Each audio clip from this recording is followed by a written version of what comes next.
சிவாய நம. அரும்பார்ந்தன. அரும்புகள் கூட்டம் கூட்டமாக வந்து சேர்ந்தன.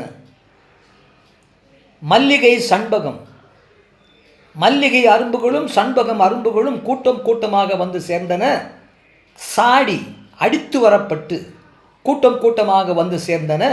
மல்லிகை அரும்புகளும் சண்பகம் அரும்புகளும் சுரும்பு ஆற வண்டினங்கள் சூழ்ந்து மொய்த்து ரீங்காரமிட கொணர்ந்தேற்றி கொண்டு வரப்பட்டன.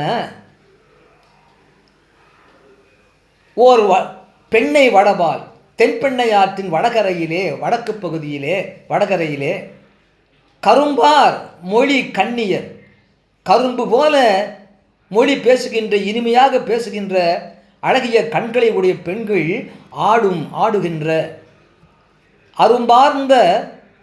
அரும்பார்ந்தன மல்லிகை சண்பகம் சாடி சுரும்பு ஆற கொணர்ந்தேற்றி ஓர் பெண்ணை வடபால் கரும்பார் மொழி கண்ணியர் ஆடும். அவ்வாறு கரும்பு போல இனிக்கின்ற பேசுகின்ற அழகிய கண்களை உடைய பெண்கள் ஆடுகின்ற துறையூர், அந்த தென்பெண்ணை ஆற்றின் வடகரையிலே உள்ள துறையூரிலே இருக்கின்ற எழுந்தருளியுள்ள விருப்பமுள்ளவனே, விரும்பத்தக்கவனே, எல்லா உயிர்களையும் விரும்பி ஆதரிக்கின்ற ஆண்டவனே, நான் உன்னை வேண்டிக் கொள்வேன் தவ நெறியே. மீண்டும் பிறப்பில்லாமல் பிறந்து துன்பப்படாமல் பிறப்பில்லா இன்பத்தை அடைவதற்கு தவ நெறியை உன்னை வேண்டுகின்றேன் ஐயா.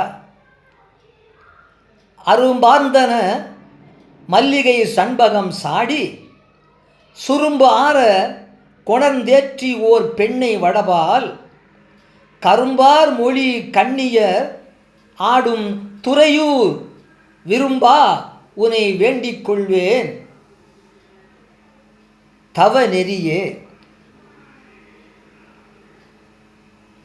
மல்லிகை அரும்புகளும் சண்பக மலர்களும் அடித்து கொண்டு வரப்பட்டு வண்டுகள் சூழ்கின்ற ஆடுகின்ற அந்த தென்பெண்ணை ஆற்றின் வடகரையிலே உள்ள துறையூரிலே குடிகொண்ட இறைவா, ஆண்டவா, சிவா, உன்னை நான் வேண்டிக் கொள்வதெல்லாம் எனக்கு தவ நெறியே நான் வேண்டுகின்றேன் ஐயா என்று சுந்தரசாமிகள் பாடுகின்றார் திருத்துறையூர் பதிகத்திலே. நன்றி, வணக்கம்.